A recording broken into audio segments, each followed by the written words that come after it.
Primátor mesta Žilina nad Hronom svojím vyjadrením spustil celoslovenskú diskusiu.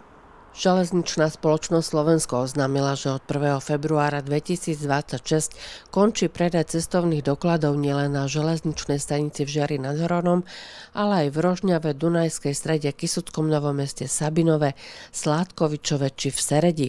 Podľa železničnej spoločnosti je dôvodom ukončenia predaja dlhodobo klesajúci počet predaných lístkov na fyzickom predajnom mieste. Dopravca tvrdí, že zákazníci dnes jednoznačne preferujú online nákup. Cestujúcim tak odporúča využívať mobilnú aplikáciu Ideme vlakom, webovú stránku železničnej spoločnosti Slovensko alebo SMS lístok zaslaním správy na číslo 2255. Lístok na vlak si môžeme kúpiť aj na pošte či priamo vo vlaku, avšak s 3-eurovou prirážkou. Toto rozhodnutie vyvolalo medzi obyvateľmi Žiaru a regiónu vlnu nevôle a kritických reakcií najmä zo strany starších cestujúcich. Podľa ich slov nie každý má prístup k internetu či schopnosť si takto lístok kúpiť. Na situáciu ako prvý upozornil práve žiarsky primátor. Paradoxne, nevedel som, že to vyvolá taký ošial v rámci Slovenska. Robil som to kvôli našej železničnej stanici a zrazu sa mi začali ozývať ľudia z celého Slovenska.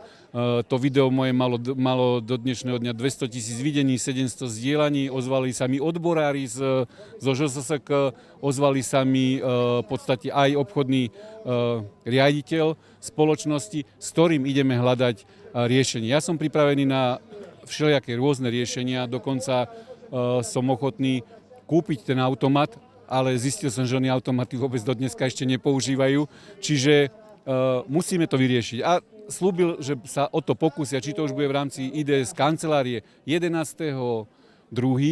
Majú prísť s nejakým návrhom na Vucku a niečo predložiť. Som zvedavý, čo to bude, ale jednoducho musíme to vyriešiť. Nemôžeme pripustiť, že sa teraz budeme tváriť, že 40% ľudí tu nie je, alebo proste nám je jedno, akým spôsobom budú títo ľudia cestovať.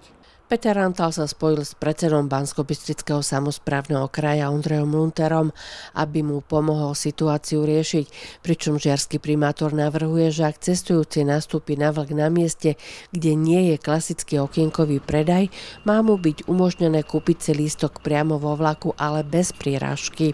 Alebo navrhuje osadenie predajných automatov či možnosť zakúpiť si lístky v kanceláriách integrovaného dopravného systému. Ako sa problém rieši, vás budeme postupne informovať.